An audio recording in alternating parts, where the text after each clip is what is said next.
Parfois, Dieu permet que le mal nous arrive pour que nous soyons trouvés dignes du royaume de Dieu pour lequel nous souffrons afin de mieux nous placer pour ne pas rater notre cible. Donc ce n'est pas la condition de vie qui détermine qui tu es, mais c'est la parole de Dieu qui conditionne ta vie.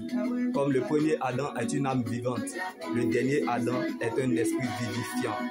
Si le ministère de la condamnation a été glorieux, c'est que le ministère de la justice est bien plus glorieux encore, car un peu de levain fait lever toute la pâte. C'est pourquoi j'ai confiance dans le Seigneur qu'en ce qui vous concerne, vous ne penserez pas autrement. Mais celui qui vous trouble, quel qu'il en soit, en subira la condamnation, car il n'y a aucune créature qui est cachée devant lui. Tout est nu et découvert aux yeux de celui à qui nous devons rendre les comptes. Donc, ne portez aucun jugement avant le moment fixé, avant le retour du Seigneur, car il mettra à la lumière ce qui est caché dans les ténèbres et il dévoilera l'intention des cœurs.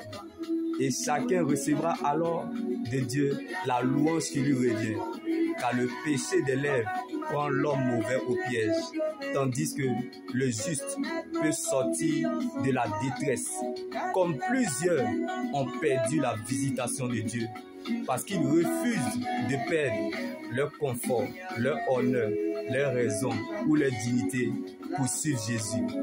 Mais bien aimés dans le Seigneur, laisse-moi te choquer en ce jour. Vous ne pouvez pas suivre Jésus et ne pas vous attendre à l'inacceptable, à l'inexplicable et à l'incompréhension. Si vous décidez de suivre Jésus, vous devez souffrir injustement pour la cause de Christ et au déshonneur public. Si tu n'apprends pas à être un sujet d'humiliation, tu ne vas pas apprécier la gloire de Dieu quand elle viendra. Comme dans nos peines et nos pleurs, Dieu a fait naître, comme il avait promis à son peuple, un sauveur. Que la honte, l'humiliation, le rejet, la punition, les complications, la correction, les oppressions nous apprennent à apprécier la grâce de Dieu, parce que ce dernier a déjà payé le prix de cette liberté. Donc si vous n'êtes pas brisé sur la terre, c'est que le ciel n'a rien à vous offrir, car il n'y a pas de gloire sans brisement. Alléluia. Il n'y a pas de gloire sans préparation. Il n'y a pas de gloire, bien-aimé, sans défi. Alors ne limite pas tes défis, mais défie plutôt tes limites. Car les défis ne font pas, mais nous font passer à la prochaine étape. Donc, passons à l'autre bord, car les tueurs des géants voient déjà la récompense derrière même avant le combat. Rien n'arrive sans rien. Si une chose est arrivée, c'est parce qu'il y a quelque chose qui est arrivé avant cette chose. Dieu ne permet rien pour rien. Dieu ne fait rien pour rien. Quand tu vois un Goliath, c'est parce qu'il y a un David qui est là.